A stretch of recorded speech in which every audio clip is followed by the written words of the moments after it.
Okay guys, 3 cities, 4 years, all my experience between Thailand and Cambodia. In this video, I'm going to give you insights to what it's like living in Phuket, living in Cambodia, Siem Reap, and living in Bangkok. So I've lived between the 4 cities for over 4 years. So in this video guys, I'm going to give you my experience, an update, what it's like living in these 3 amazing places that are equally amazing yet so different in all their various ways. So I'll scratch the surface in this video guys and try to go into depth. There's a lot of info, so if you're interested to know what's the difference between these cities or what you can expect from my point of view, from my experience, this is the video for you guys. So we're here in Siem Reap at the moment. It's an amazing city. Here it's coming up the pub street. So I'll go past this so you see what it's like at night time. Go past it fast though, because I get copyright for this music. So yeah, amazing city here.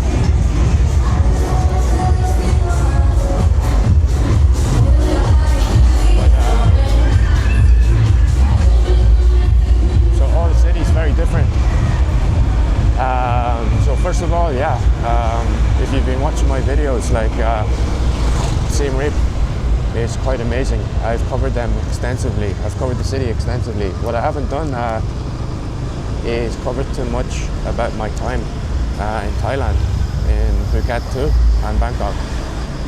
So let's get into it a bit in this video, guys. So 4 years, three major cities. My point of view, or my experience, guys.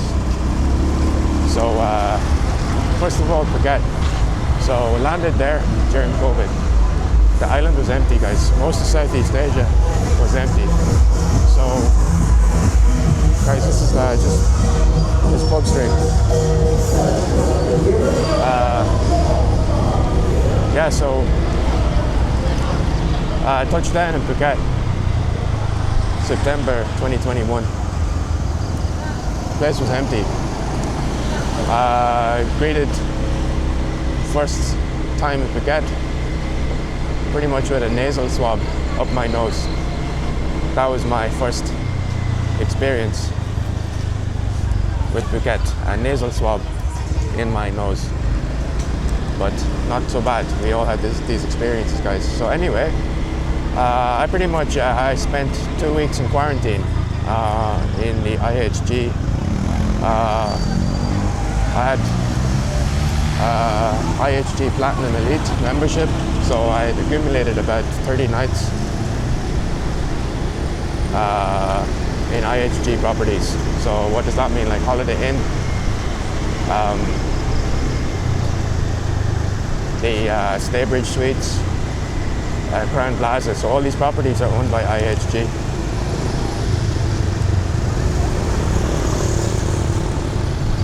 So yeah, I just gotta get away from these people because I don't think they know what they're doing.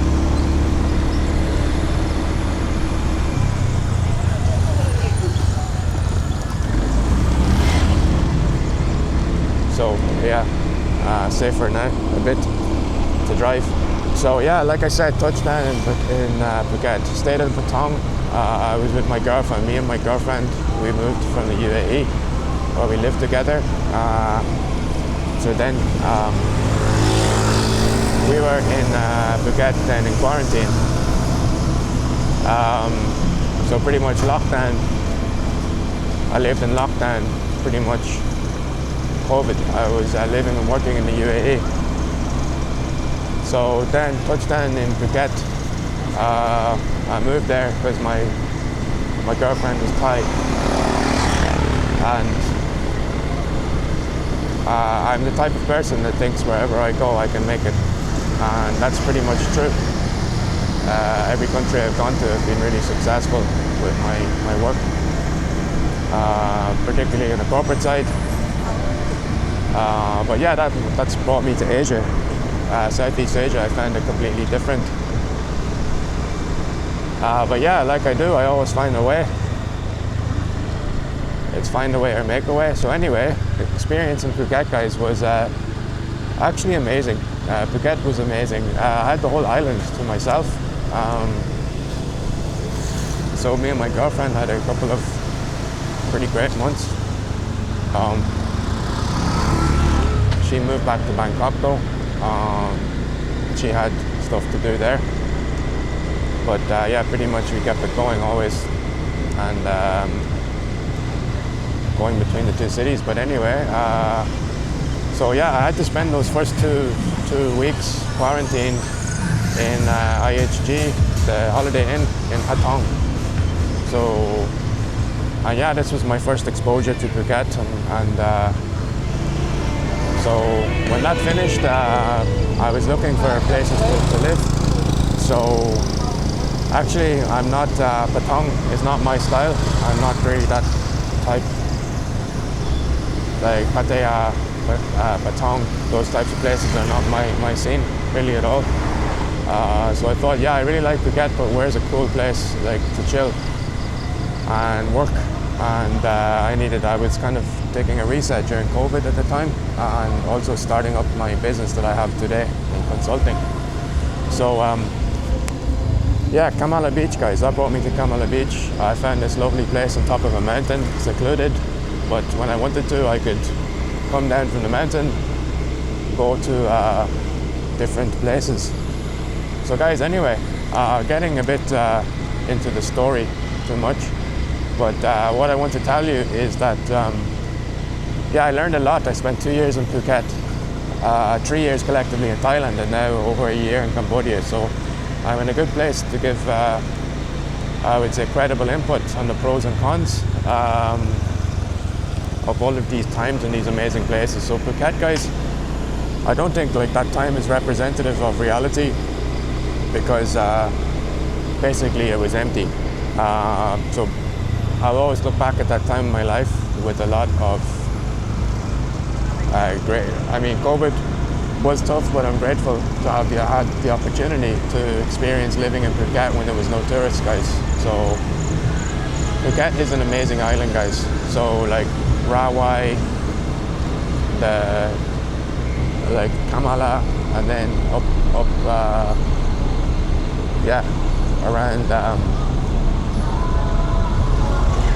around just above Kamala. You also have like the Freedom Beach, or you have like Bang Tao. I'm forgetting the name. Yeah, Bang Tao area, guys. So all really beautiful. So what's my experience, guys? So I'll give you some inputs on Phuket, pros and cons a bit. So just going around here in Wat Bo, guys. So you can watch along. This is the Siem Reap at night time while I give you kind of the backdrop. So actually, guys, I'm just going to stick on. Somebody was complaining about noise. So I actually like the ambient noise, but I'm going to stick it on. I'm just going to try it out. I was experimenting. So hang on, guys. All right, guys. So I stuck on the noise reduction. Let's see how it sounds. Yeah, some people don't like the ambient noise. I actually do, guys. I like the ambient noise. It gives character to the videos. Somebody said like do a voiceover. No, I won't do a voiceover. This is outside, it's raw, unfiltered. I'm not going to make a video then sit at home or in a studio in an office make a voiceover, guys. I'm not doing a Hollywood movie here. So like I say, raw, unfiltered content, guys. This is what you get. It's not one of those cookie cutter heavily edited channels. So that's not what it is. So take it or leave it, guys. So anyway, Phuket, guys. Phuket is amazing. So I was setting up a business. I was being like entrepreneur, or doing like working and travel. Actually, I'd done a very big project. It was almost full time. I was going between the UK and Thailand. So guys, I didn't see much of Phuket actually. Well, I mean, I did. I had some time off before that, a couple of weeks. But after that, I was kind of in work mode. And once I get into work mode, guys, it's like, it doesn't matter where I am. I don't look at what's around me. in a good way. So, because I'm so focused. So anyway, Kamala Beach. So great, guys, amazing. Then you've Bangkok. So I think one of the things to note is the so you're going around looking at me like the shops. One thing to note is so what's different, guys? I want to pick out like what you might think are differences. So some of the shops, they have 7-Eleven here. So I passed it there on in Wat Po.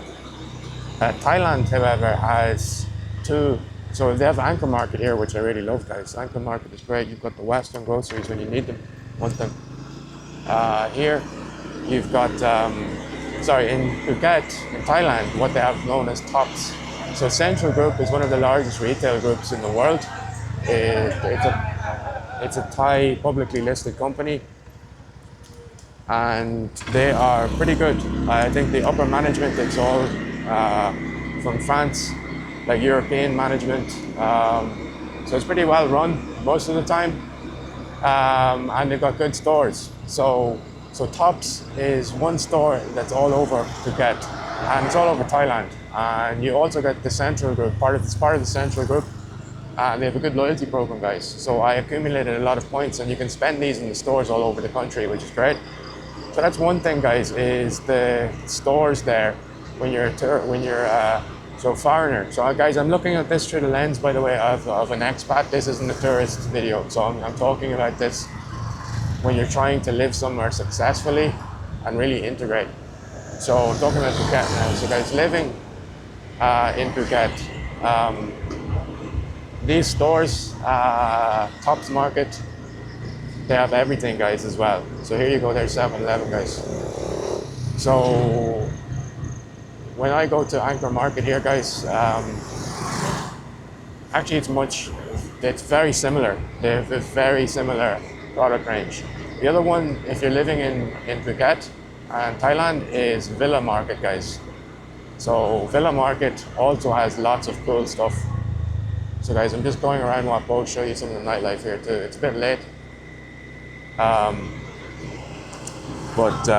Yeah, so anyway, so guys, kind of like when you're living there, your go-tos in Phuket and Thailand will be Villa Market and Tops, guys. There's another one in every central. There's also something I think called Food City. There's a few of them in Bangkok. They have Western groceries. So guys, you're living in Phuket, guys, it's good, guys. It's very good. But in terms of cost of living, now I've given you rough budgets, and I've always caveated this, guys, with the fact that it depends on your lifestyle. Maybe you're frugal, maybe you're like you live a very exorbitant. You're living a very luxurious lifestyle. So this is going to cost you a lot more. But so let's just take it from the point of view if you want to be low cost and frugal. What's the lowest, like for a decent kind of budget in Phuket, guys? I'll do this first. So Phuket, Bangkok, and then Siem Reap. Siem Reap you know already because I gave it to you previously in a couple of videos. If you don't, check it out, guys. So I'm just going around Wat Po area at night so you can check out the atmosphere as well while you're listening to me, guys. So budget-wise, Phuket. So rent, guys, it's shooting up. This place is really good here, guys. Laundry. So anyway, budgets. So accommodation, 500 to 600, guys, for a decent place. You can get cheaper, but you're not going to be living as comfortable. So 500-600, guys, for a decent place in Phuket. Now, cost of living, like food, groceries, similar. So I don't understand when people drive straight, but they're indicating to go right. So anyway, so same, guys, same for groceries. 500 to 600. 500 to 600 for like the Western style groceries. Here be 400 to 500. So guys, that's bringing you up to 1100, 1200 for Phuket and Thailand. These prices will be very similar to Bangkok too. So already you're 1200. And previous videos I'm giving you 8 to 900 for Cambodia, for Siem Reap. So there's straight off the bat, guys, price differences for cost of living. So I haven't even started on the visa stuff yet, guys. So that's general like cost of living for rent and groceries. Now let's start with the visa, guys. Thailand has visa on arrival system. It was 90 days, now it's 60 days. You can extend, but I believe the fee is something like $60. So this, for me, was a major decision-making factor, guys. I got fed up of doing visa runs, border runs. I won't get into background. It was fine during COVID. They had this COVID visa where, because of the situation, you basically could keep renewing your visa. So I got a year, pretty much a year in Thailand based on the COVID situation. So I could stay in Phuket. Now,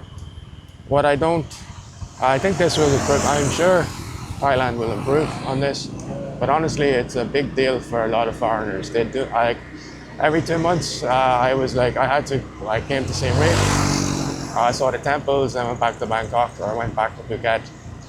Sometimes I was taking a bus to like Phuket, or going to Sisaket on the border. And guys, I don't know about you, but I found this horrible. Like I couldn't do it. Like waking up 4 or 5 in the morning. I even got like a VIP private bus. I was sharing the bus, like a nice bus, but still with like 4 or 5 strangers. 4 hours just actually pretty cool people that I met, but not really wanted, not a situation I wanted to be in, guys. So I felt a bit uncomfortable doing that, and I think a lot of people do. So I think this for me, guys, was like the deal breaker in Thailand. I got fed up doing this. And then as I tried to expand my business and be more like actually set up a corporate entity, that's when it really gets blurry, guys, because I like to be very kind of professional, and I didn't want to. There are some, you can set up like your own work with a local. You can get like a corporate structure set up for you. It's called an EOR, an employer of record. And actually, guys, I was actually quite shocked. There's a lot of companies claiming they do this employment of record situation, and one, they're either like doing something egregious in terms of fees, or two, they're promising it and they actually don't do any employment of record. There's several big companies that are promising the world to digital nomads. They're saying, yeah, we do employment of record in every country, blah, blah, blah, it's easy to sign up. And they actually don't. They're misleading people. So that's actually one big Western company who've done that. And I felt a bit hoodwinked, but I won't get into that. So Thailand makes it quite difficult. There's no middle ground. You either need to go all in. People, when I watch videos about Thailand, about other people's experience, they're talking about, which I think is unfair. It's quite protectionist. They're talking about setting up businesses, setting up restaurants, setting up cafes. But guys, there's a lot of people that are highly educated. They might want to work there. Thailand's not for you. They won't, I've said it in other videos, you need to move from abroad to already be established in a multinational company, and then maybe they have a headquarters in Bangkok. Otherwise, guys, I'm very like I said, I've worked in lots of countries and I've got the attitude, I will go there and make it. Like the song, the Frank Sinatra song, New York, New York. If I can make it there, I can make it anywhere. Actually, I don't believe that's true. It's very easy to make it in New York. It's not easy to make it in some places like when the odds are against you. Like go to Cambodia, go to Thailand, try to set up like a corporate career just from being in the country, or just a company by itself. And as a foreigner, guys, the odds are against you. So that's just it, guys.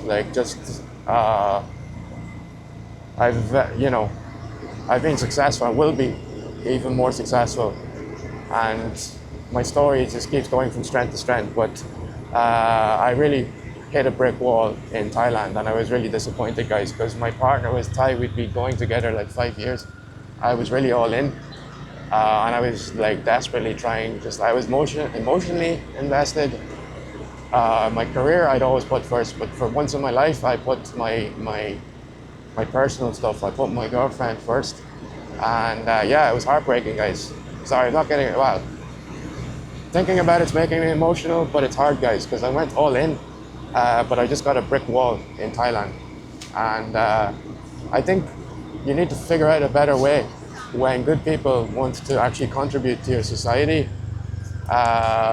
bring money, bring talent, bring expertise. I don't think, guys, Southeast Asia is a place, unless you're like an entrepreneur, a founder who's got a lot of investment, a lot of resources. Don't come here with low resources and try from the ground up, guys. You might have like the next Facebook idea in your head. If you do, go to Y Combinator, go to the Founder Institute, go to a startup bootcamp, go to like San Francisco, go to Berlin. It's not going to happen for you. I'm sorry to be blunt. If you're loaded and you got like a lot of investment, yeah, you can go anywhere, guys. You can go to Timbuktu. No disrespect to Timbuktu, but it's just a saying. You can go to like a rock in the Arctic Ocean. I wouldn't recommend it, but yeah, you can, and with a laptop and maybe get Starlink. Ask Elon for a Starlink connection, guys, and you can do anything. But yeah, with the rules and regulations, guys, though, I felt like the odds were stacked against me. So that was becoming increasingly clear. And you know, you pay every time you talk to somebody, you have to pay someone money for extra. And I don't like that approach, guys. I'm not. Also with the visa runs, I was getting extorted. I was getting like, oh, now today it's $50, next time it's $60, next time it's $100. So, as we say in Ireland, there's all this kind of crack, and no bueno. So, guys, yeah, like I said, like I operated in very good faith and give everything in, but I felt like I wasn't getting a fair return. So yeah, I left, and so Cambodia is great for this, guys. You can get set up like as self-employed very easily, and it's very clear. I feel comfortable. I know my visa. I got multiple entry. I can come and go as I please. It's not like that in Thailand, guys. So I love Thailand, guys. But you need to know about this. Depends on what. If you like don't want to leave if you don't want to leave the country, then if you don't want to leave the country, then it's great. Like no problem. But if you're like me, a digital nomad, you're trying to develop your corporate career, you want to try businesses,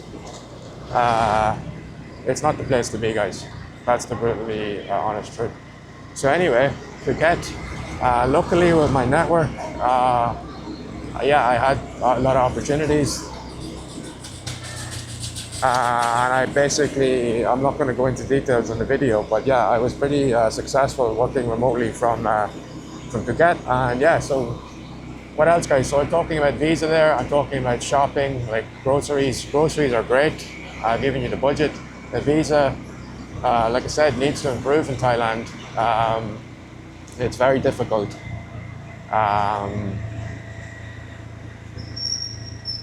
This DTV one is also a lot of talk about it, but what I would say, guys, is it's just the user experience. The user experience of if you're leaving Thailand, I don't know what's up. Like I was doing like a business trip, and then every time like when you go to like the immigration, guys, it's like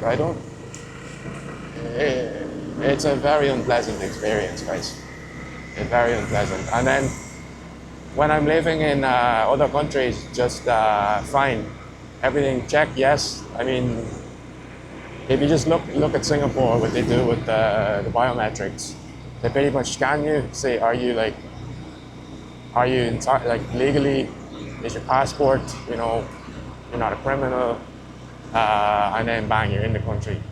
And they've done their own homework and due diligence. They know you're not a criminal, you're not a terrorist, and you're like whatever. So I feel super comfortable going to like countries. Singapore, Cambodia is fine, but for some reason I'm getting this. You're getting scrutinized in Thailand, guys. So if you're like, if you are,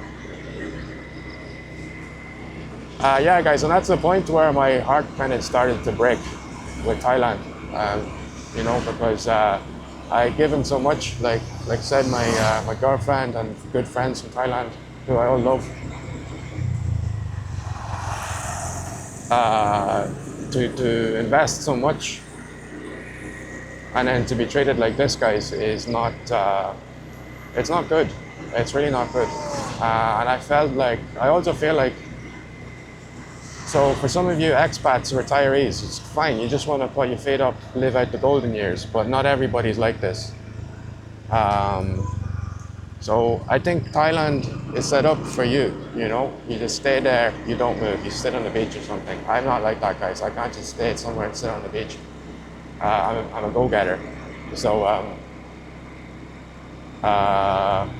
Thailand's just make it very difficult. It's set up so that you stay there.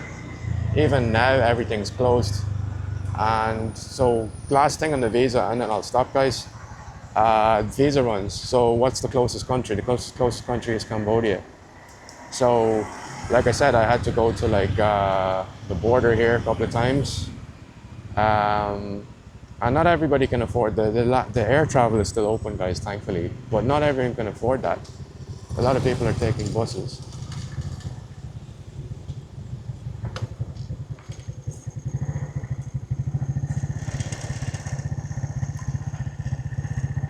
Yeah, guys, so like I was saying, a lot of people are taking buses, guys.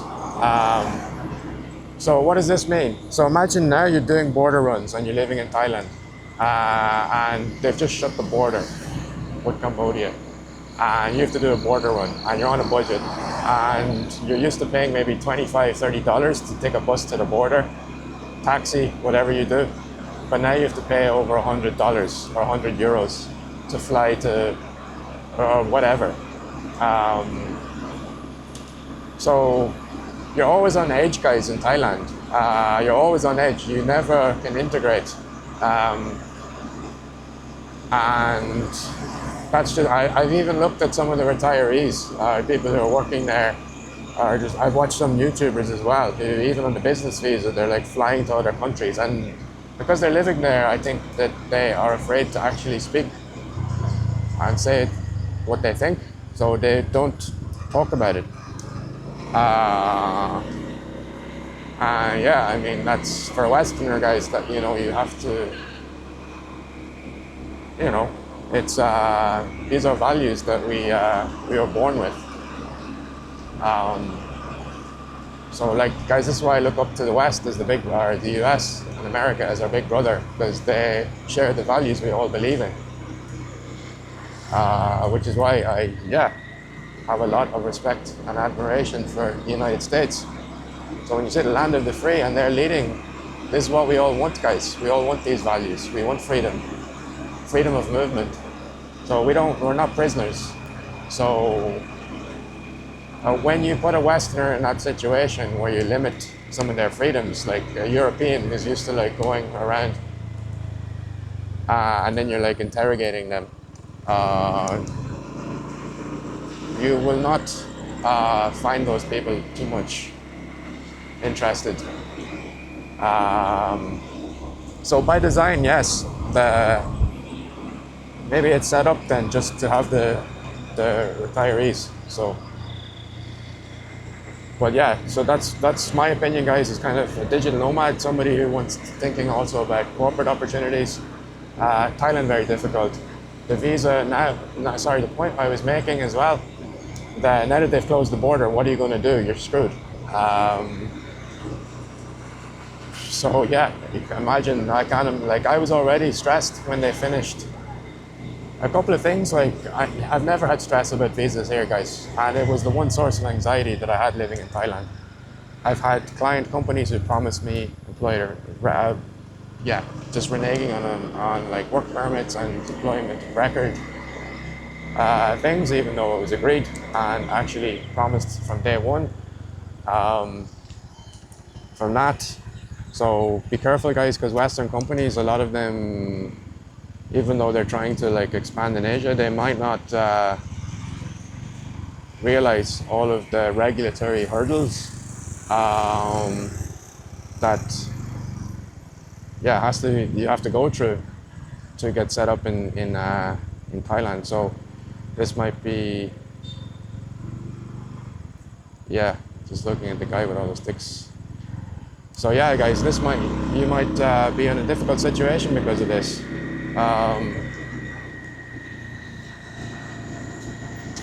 Yeah, so guys, just there's no certainty. There's no certainty, and it's all very fluid. And like I said, you land, and maybe the immigration officer is having a good day, maybe they're having a bad day, and that's literally how it works. And I feel like you can't run. I run my life like a business, guys, and that's the way I think about things. So I can't run my life like that. I was going through in and out of immigration, and I had colleagues, and they were just flying in, and it was fine because they didn't live there. But when you live there, I was like, I was sweating looking at the immigration officer. So it was just like, imagine that. Imagine how embarrassing that is. Like going with your colleagues, and then the immigration officer is like second guessing you, and you're there like in a suit, doing your best, trying to like really do something good, and then you have the immigration officer just treating you like you're like a criminal, like a drug dealer or something. It's that's how guys. It's like I said, it's heartbreaking, but life goes on. So guys, don't put yourself in that situation.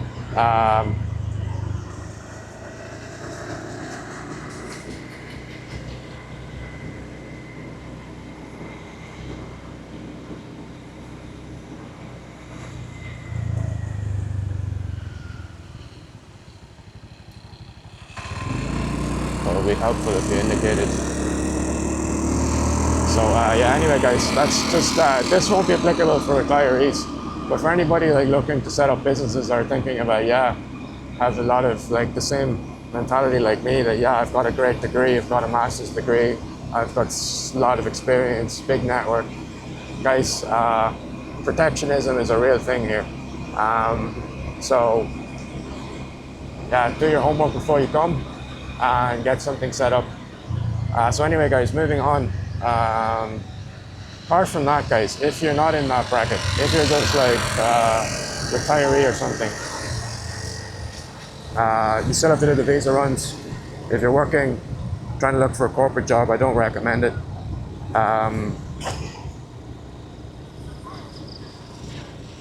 If you have like, if you have some savings and you want to set up a business, guys, go for it. But I would love to see some of the success failures, the success rate. Success rate in general in the West is very low for startups. But if you do a startup I don't know any successful startups that weren't pre-existing and relocated. Agoda is a case, guys, that were bought over by Booking Holdings or Priceline Group, whatever. That is there a roadblock? There's a couple of businesses, guys, but you basically where you have wealthy foreigners who are location agnostic. But if you just generally want to set up a business, like there are some corporates that are good. Agoda is good. They're part of the Booking Holdings Group. But guys, that's very, that's one company. That's the exception, not the rule.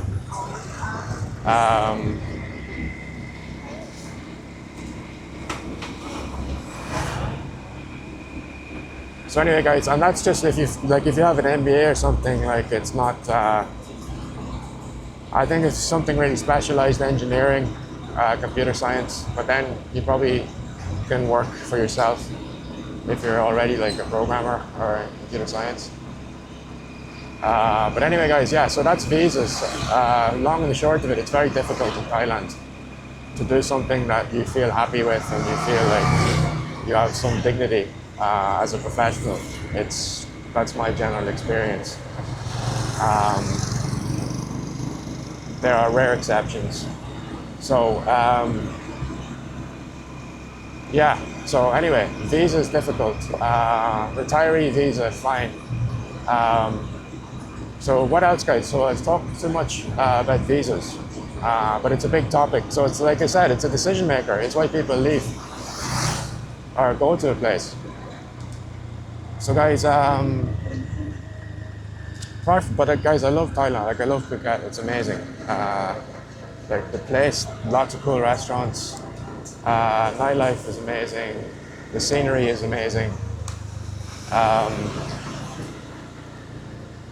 I would say during the low season, the rainy season, one thing to know about Phuket is landslides, guys. So last year in Kata, the big Buddha statue, I don't think it fell, but there was a massive landslide. When I was living there, like 2021, 2022, so the rain was, actually where I was living, it's kind of hard granite or hard rock, and there was no chance to have like a landslide, but actually there was a little landslide beside the property.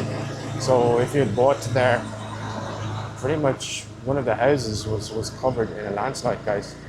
And then last year, unfortunately, what happened with in Kata, so that was where I was Kamala. And then one day when I was driving to, so if you're living in Phuket, the massive Central have a huge shopping mall in the center. It's very popular. They have one in Patong, but that was closed during COVID. So often you'd go to Phuket town. But basically, guys, I know they're building the road. Maybe it's built already, guys. But Patong town and Phuket town is connected by this road that goes over a hill, guys. There's basically two roads. You have to go around by Kata or you go up and over this hill, guys. And this hill, during the rainy season, guys, it collapsed, guys. Not the whole hill, but the road. There was a landslide, guys. The road was shut down. So then you'd have to drive for about an hour around the whole island. So guys, landslides are a thing in Phuket. So that's another thing, guys. What happened to me was like the landslides happen and it cut out power. Power is usually very consistent in Thailand. I've only had one brownout for literally for seconds. It flashed and it went back on in Thailand, in Bangkok, when it was just so hot. But what I'm saying is, guys, that the heat, what am I talking about? The landslides eroded it looked like the island was kind of just being washed away with so much rain. And so that's one thing to be careful about, guys. During the rainy season, when the rains come, you need to be careful for landslides.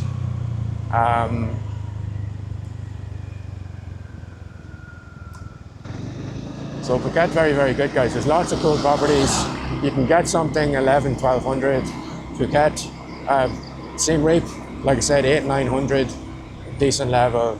I find the visa situation much more accommodating in Cambodia. Sorry to rant a bit about my situation there, but that was, like I said, it's literally heartbreaking, guys, because I was invested in many ways, and it's hard when you feel like the system like around you is not helping you grow and integrate. So when I felt resistance, I felt like it was too much resistance. So I felt like a persona non grata a bit. So I said, okay, I don't want to live like that, where I don't feel wanted.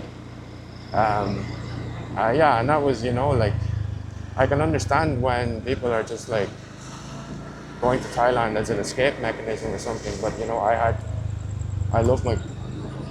I sorry guys. Yeah, I don't. It's not a personal channel. Don't want to get emotional, but yeah, I love my girlfriend a lot. So I was.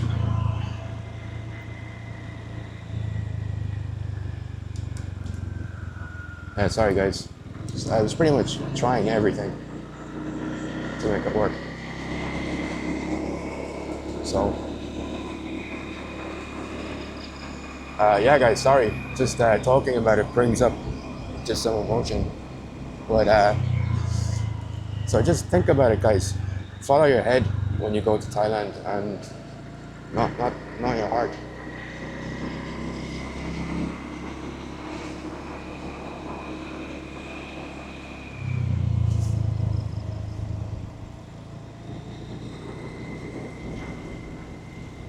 So yeah, guys. So Bangkok. I was living in Bangkok for yeah. Also, I know Bangkok is the same story, guys. I actually prefer Phuket to Bangkok. So guys, what I didn't get into was the like kind of health. Guys, Phuket is also like for health is amazing, guys. Like the fresh air, I would go running on the beach. So the guys, I lived in, like I said, Kamala Beach, but yeah, there's like these clubs, Cafe Del Mar, it's popular in Ibiza.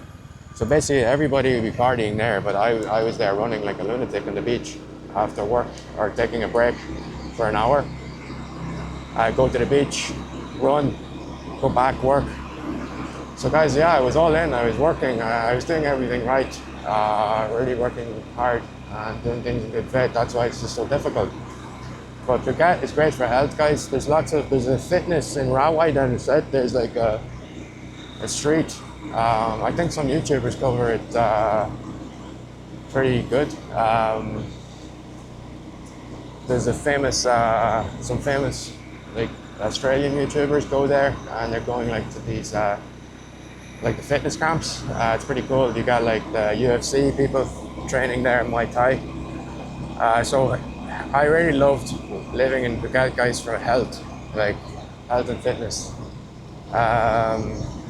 So Bangkok, guys, when I lived in Bangkok, sorry guys, but the smoke season is a killer, guys. I had this pretty cool place, shop house, apartment from Airbnb, which I liked. It was kind of cool. You know, I like these quirky places. It wasn't like condo. So maybe I was picking up all the pollution. But during the smoke season, guys, it was just toxic. I have this filter or monitor, and I could see what the levels were. The levels were like PMI was 300. So Bangkok, guys, unfortunately, maybe I think if you're living in a nice condo, you're not going to get so much this issue. I never had this issue in Phuket. And guys, Siem Reap also, I was watching the pollution.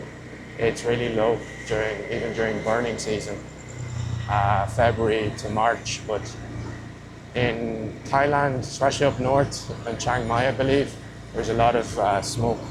Guys, it was billowing over Bangkok between December and March. Honestly, guys, that was another reason why between the visa and the smoke, I couldn't take it anymore, guys. I left because I said, this is it. Like, I was in and out of hospital, like I couldn't breathe. And it was because of the smoke, guys. It was literally because of the smoke. Guys, that's a huge rat.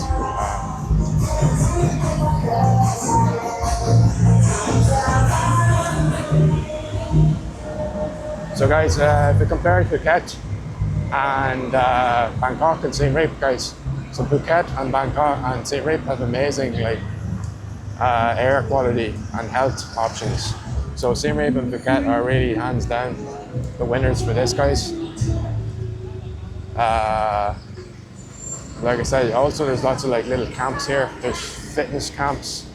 Actually, guys, yeah, there's jiu-jitsu. I was getting into jiu-jitsu. There's like the Gracie Barra is in Phuket, just near Surin Beach. That's a really good like Brazilian Jiu-Jitsu camp. So also Phuket has all that going for it. There's a couple of, they're not like full-on camps here, guys. There's a Ground Zero. Obviously, I tried a couple of Jiu-Jitsu places in Bangkok too, guys.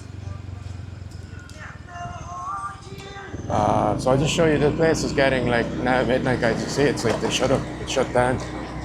So I'll stop. I just want to give you some updates on this video, guys, to give you my experience with between those three places, Phuket, Bangkok, Siem Reap. So I hope it's helpful, guys. I think some of these reasons are big factors when you're deciding. So cost-wise, much of a muchness. Actually, Bangkok, just getting into that, the health, the air quality, not good during smoking season. Then, by the way, guys, this is Funky Lane. So a bit more on then other things. Bangkok is a huge capital, guys. I love it, but guys, there's so many positives too. Like they've got like all these like the shops there for Western lifestyle and restaurants, guys. It's unparalleled, maybe in the world, guys. I think it might have the best food options in the world, guys. I'm not kidding. Bangkok is crazy good for food. So if they, and in terms of costs, guys, same as Phuket, more or less. So if Bangkok just didn't have that smoke issue, pollution during the smoking season, I probably would have stayed. And actually, just, well, visas, guys. If there's some situation where the visa is a bit more easy for my requirements, then yeah, it's easy decision. So yeah, anyway, guys, a bit more about Bangkok for living. Wonderful, guys, lots of parks, Chatuchak Park, Lumpini Park, Benjikiti Park, Emporium, Siam Paragon, guys. They've even got like Lambos. If you want a Lambo, you can go to EM Square, or whatever it's called, the new one. They've a cool, on Sukhumvit, guys, there's so many malls opening. EM Sphere, I think it's called, actually.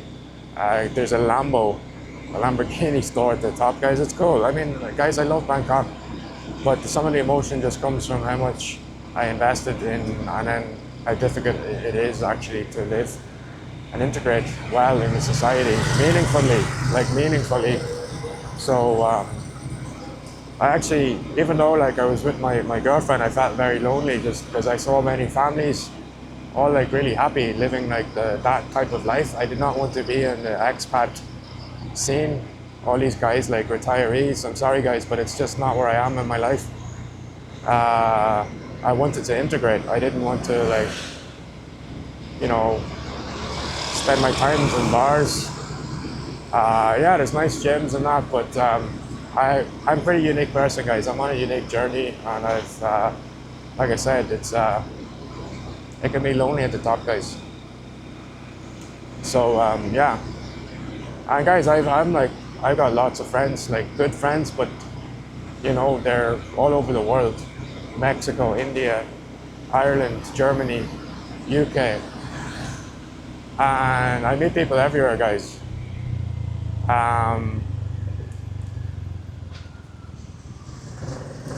But like, sometimes you just miss your mates from your country and stuff like that, you know, or college mates, or, you know, people from the past too. And also, like, it's a trust thing too. Not everybody is looking out for your interests, you know. It can be very transactional in Thailand as well, so yeah, looking for more organic type relationships.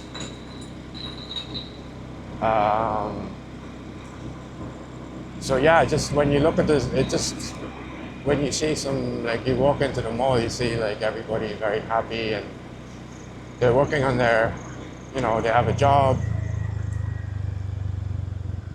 you know, and they're kind of integrated in society. It's hard to explain, guys.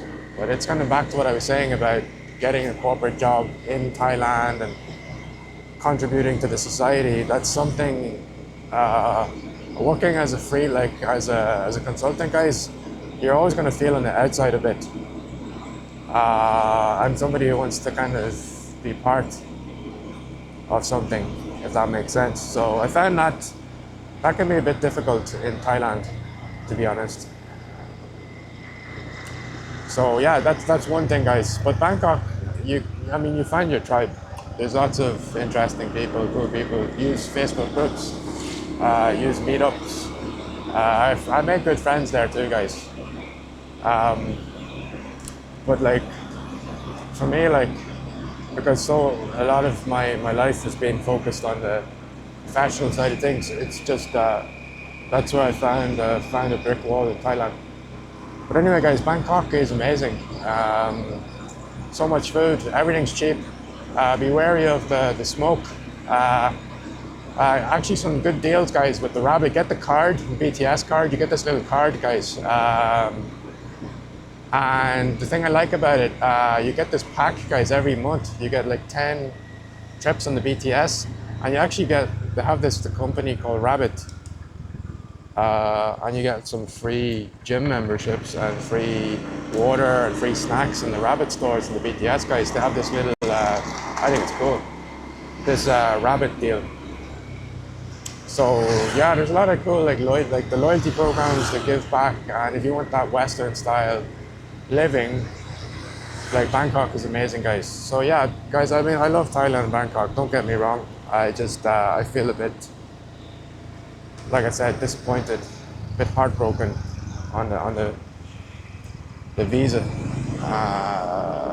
the visa situation there, and pretty much how protectionist it can be if you don't fall into the like entrepreneur who's like heavily got lots of capital. Yeah, you can do stuff like learning Thai on the Thai visa, and then the Muay Thai martial arts visa. But guys, I find this is a compromise that I wasn't willing to make, because none of these visas give you the option to travel outside Thailand. So some people would generally just like to be there and not travel, but just think about it, there's a lot of people who want to travel, so it doesn't make any sense for people who want to travel. So that's Bangkok, guys. Very top place, and it's just my experience. I'm just scratching the surface, guys, here, showing you some of the nightlife here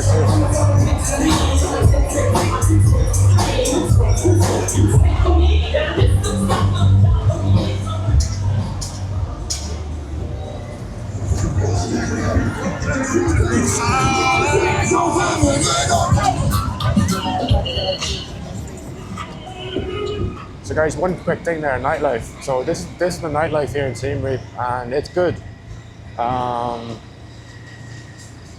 Sorry guys, I'm not much of a party animal, but these places, if you want nightlife, you've got it. Bangkok also got a lot of nightlife. A friend of mine visited, or two friends, one from the UK and one from Germany last year. I went to Soksan Road, and guys, Soksan Road is like an experience. It's a bit like Pub Street there, but just like 10x. Like it's like Pub Street on steroids, guys. Yeah, so, and actually, guys, I'm not familiar with all these places like in Bangkok. I've no idea. I've never stepped into. Would you believe I've never been to Soi Khao Voi? All of these places that people talk about. So yeah, I'm one of those people, guys. So like, yeah, I've no idea really about the adult stuff, but I'm obviously aware it's all around me. My friend in Germany got married, and also actually for some reason two of my friends, they both got married, but I think they were doing honeymoons. My UK friend was doing a honeymoon. I think maybe my friend from Berlin was doing like a belated honeymoon because of COVID, something like that.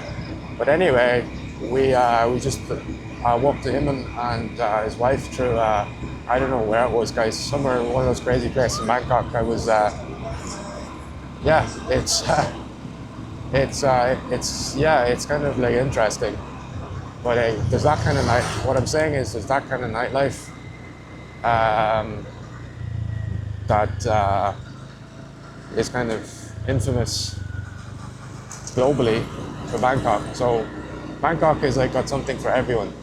That's not my cup of tea, but there's crazy nightlife there. There's actually had some good nights out in good clubs. Around Lumpini Park, there's some very upmarket clubs. Guys managed to.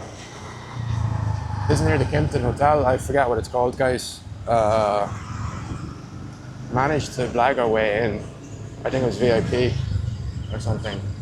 But managed to blag our way in, guys. It was pretty cool. So that was with my friend from Germany and some of his friends from the US, from New York.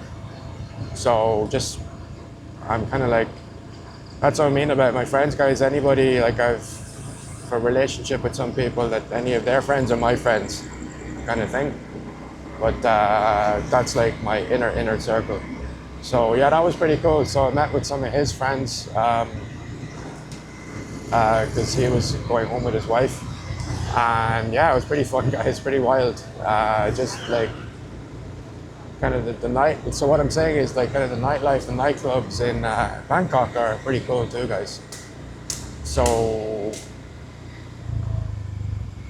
here is good, but obviously it's limited. And Phuket is also pretty amazing too, guys. I like the beach bars in Phuket too, just by the sea.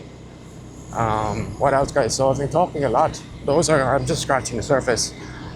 Sorry to get a bit emotional there. I was choking up just some personal stuff, which actually underpins the reason why I pivoted a lot of my life to Southeast Asia, and I have no regrets, guys. I had a high-flying corporate career. I still will.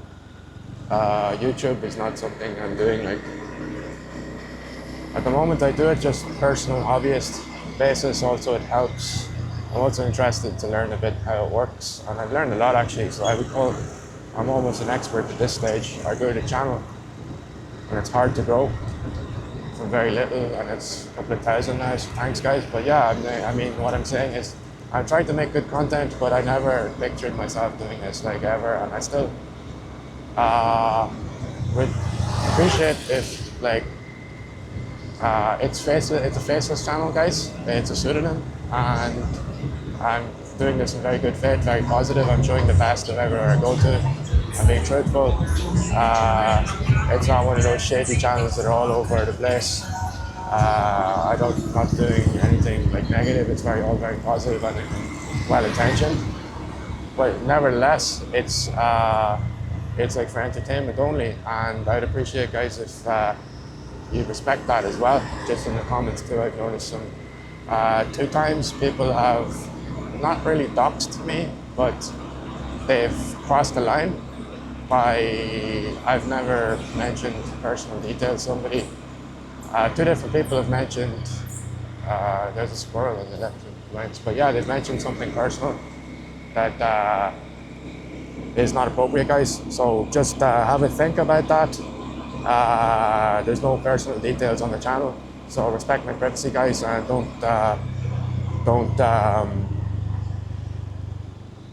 just be respectful, guys. And as you can see, I'm a very respectful person and professional person. So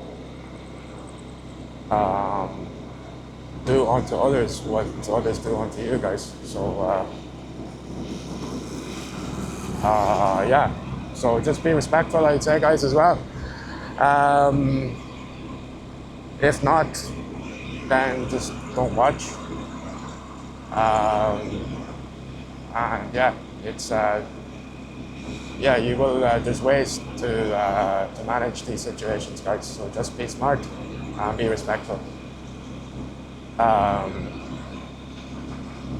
Because I am both,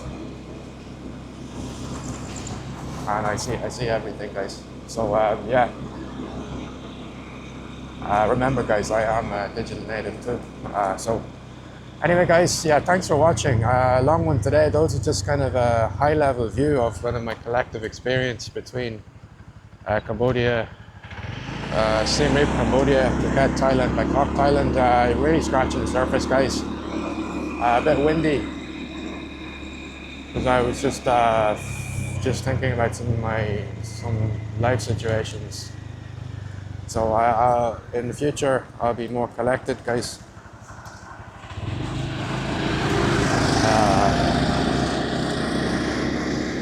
Yes, I guess it's hard to suppress some emotion sometimes, especially if the emotion is so strong. So anyway, guys, thanks for watching. Thanks for anyone who's looking at this for the first time, guys. I'm bringing you content from across Southeast Asia now in Cambodia. That was a quick overview of my personal collective experience across those three big kind of metropoles, Bangkok, Phuket, and Siem Reap, guys. They're all amazing places. They've got something for everyone. I think I've mentioned some big pluses. Guys, like I said, there's very few cons. Siem Reap, it's improving all the time, so I really love Siem Reap. I think if you force me to put things on the list, guys, it'd be very. I'm not going to do that, guys. So it's just. It's like, who's your favorite like child's type question? I don't know. It's very unfair. So I love everybody the same, guys. So it's like there's pros and cons, and I've outlined them. I think quite clearly. And it also depends what stage of life you're at and what you want. If you want like health, quiet, Phuket and Siem Reap are the closest options for that. If you want the city life, well, I think it's quite obvious that Bangkok is not only a regional leader, but like a world leader for being one of the best cities in the world, guys. I mean, I've lived everywhere. I've lived in Barcelona, Berlin, Dubai, Abu Dhabi, and for me, Bangkok. Actually, I love all those cities, guys. Very cool cities. I love them all, actually. Everything's got its own thing. Dublin. Well, yeah, Bangkok is really a global. I mean, guys, let's look at the tourism numbers. They're like one of the most popular destinations in the world. So that speaks for itself. I don't think that'll change anytime soon. I just have little kind of frustrations that I think will improve, like with the visa stuff. I think obviously pollution will get better, and it's nothing that won't improve. So anyway, guys, so I recommend all the destinations. You have to visit them all, but if you're living like that's just kind of my take, guys. And like your situation, your lifestyle might be different than mine. I love health. I like a bit of quiet sometimes, so I don't always like the big cities, but so it really depends, guys. And connectivity, they've all got great airports. Phuket is connected, Bangkok has got 2 airports. There's an AirAsia hub there too, in Don Muang. Also improving here, guys. The airport here is new, so the lovely new airport. Cambodia has also in Teco in Phnom Penh. It's opening in September officially. I think it's probably finished already. So guys, Cambodia is cool. Like they've got these new big airports that you can fly into, these lovely modern airports, which is pretty much your first impression of any country. Like imagine. You know, guys, there's some, you know yourself, there's some airports in the world that are completely dilapidated and you kind of think, where am I? You know, I won't call them out, but you know what I'm talking about. But I think Cambodia is amazing. You're going to have this, like, actually, when I first came here, the old airport is actually lovely. It's got all this Angkorian architecture, and I thought, wow, this is beautiful, guys. It has those Bali vibes, obviously different, but I just loved it. It was love at first sight, guys. But I get that feeling with the new airport too. So guys, it's in every video when you see it, these dogs. I tried to shut up about it, but they're all over the place. That's like one niggling little thing. At night time when you're out and about, you see they're all like, I don't know, they're chasing each other. Some of them are in big groups. When you go down some of these little lanes, guys, if you're living off the in the outskirts can be a bit sketchy. I don't like that sometimes, but you can't have it all, guys. So yeah. Anyway, so Siem Reap's high on the list, guys. Phuket very high on the list. Cost-wise, I've outlined the costs, guys. They're more expensive in Thailand. That's just facts. Marginally though, you've got all the mod cons. You can go to the nice restaurants. You can go to the nice stores. Internet, guys, I didn't talk about that. Internet's blazing fast in Thailand and pretty cheap. Also blazing fast here, pretty cheap. Yeah, guys. So, I mean, I've quite a balanced view of everything there. I'm not like putting something as a clear winner there. And again, it depends where you're at in life. Maybe in 5 years, I don't want to travel, or 10 years, I'm fed up. I don't think that will happen because I love travel, guys. But if I didn't want to travel, yeah, I'd be happy just to, you know, sit in Thailand. But I want to travel, guys, so the visa situation is very restrictive for that. Yeah, all depends, guys. So, well, yeah, guys, if you really want, I mean, there's ways to do it. The education visa is also a good option. And if you're into sports, the Muay Thai visa is good. All right, guys, I'm a bit exhausted. I've just scratched the surface, but I've given you like good insights into those 3 places. Don't ask me to choose my favorite child, guys. I will never do that. I'm a man of substance, character, and class.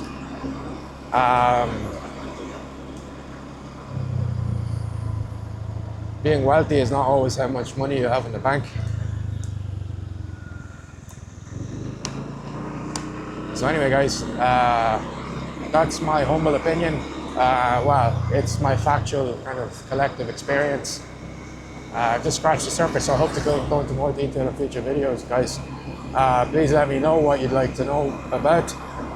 That will help you making good decisions for living, traveling in Southeast Asia, guys. I'll do my best to give you my objective input, as always. By the way, guys, I have no agenda here. I'm doing this all like just, I'm not getting paid. It's all organic. I'm just trying to give you, like I said, objective input and help you make the best decisions, guys. There's no corporate sponsors that I have an agenda to promote. Nobody's, like I said, I'm not getting paid for this, guys. So yeah, I'd appreciate any likes and subscribes. I'm on a journey, slight sabbatical at the moment. YouTube is like, you know, a little, yeah, a little outlet that I have as well. Channel is monetized. I get minimal revenue, guys. So appreciate any likes and subscribes to help me grow, and so I can continue making better content and hopefully give you guys good insights, guys. So appreciate it. I'm exhausted, guys. It's late here. I need to sleep, and I'll see you in the next one, guys. Thanks.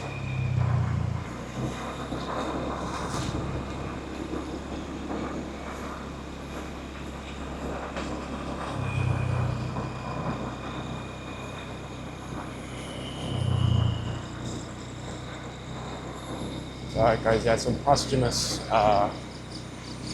commentary here. Just, they see the dogs. They're not interested in you.